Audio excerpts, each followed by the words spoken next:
സുഹൃത്തുക്കളെ, ഞാൻ പ്രതാപൻ. അഷ്ടാവക്ര ഗീതയെപ്പറ്റി പറയുന്നു. ഭഗവത്ഗീതയും അഷ്ടാവക്ര ഗീതയും പരസ്പര പൂരകങ്ങളായി കണക്കാക്കുന്നു. അഷ്ടാവക്രൻ എന്ന് പറയുന്നയാളിന് 8 തരം വൈകല്യങ്ങൾ ഉണ്ടായിരുന്നു.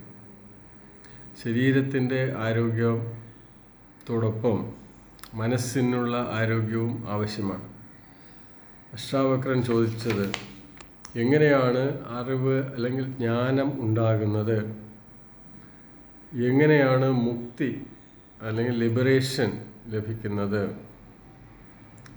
എങ്ങനെയാണ് ഒരു ത്യാഗം അല്ലെങ്കിൽ ഒരു വൈരാഗ്യം, ത്യാഗം സംഭവിക്കുന്നത്, സാധ്യമാകുന്നത് എപ്രകാരമാണ്?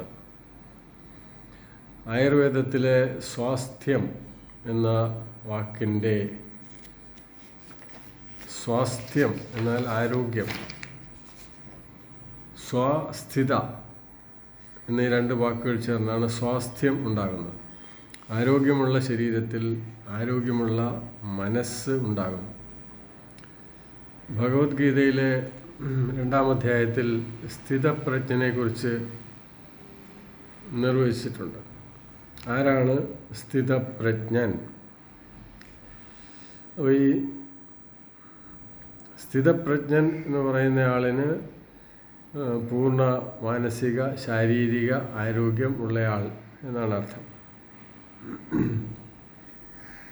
അതായത് ആയുർവേദത്തിൽ നിർവചിച്ചിരിക്കുന്ന സ്വാസ്ഥ്യമുള്ളയാളും ഭഗവത്ഗീതയിൽ നിർവചിച്ചിരിക്കുന്ന സ്ഥിതപ്രജ്ഞനും ഏതാണ്ട് ഒന്ന് തന്നെയാണ്.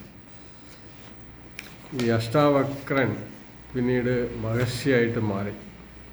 ആ അഷ്ടാവക്രനാണ് ഒരു ചിത്തം, അതായത് മനസ്സ് എന്ന് പറയുന്നത് ബ്ലാങ്ക് ആക്കി മാറ്റണം എന്ന് പറയുന്നത്. അതായത് നമുക്ക് ചുറ്റുമുള്ള ലോകം, അതായത് ഈ ലോകം, അതായത് നമുക്ക് ചുറ്റുമുള്ള ലോകം എന്ന് പറയുന്നത് നമ്മുടെ സ്വന്തം വ്യക്തിത്വത്തിൻ്റെ ഒരു പ്രസരണമാണ്, അല്ലെങ്കിൽ ഒരു പ്രൊജക്ഷനാണ്. അപ്പോൾ സ്വന്തം വ്യക്തിത്വത്തോട് നീതി പുലർത്തുന്നവർക്ക് മാത്രമേ സ്വാസ്ഥ്യമുണ്ടാവുകയുള്ളൂ.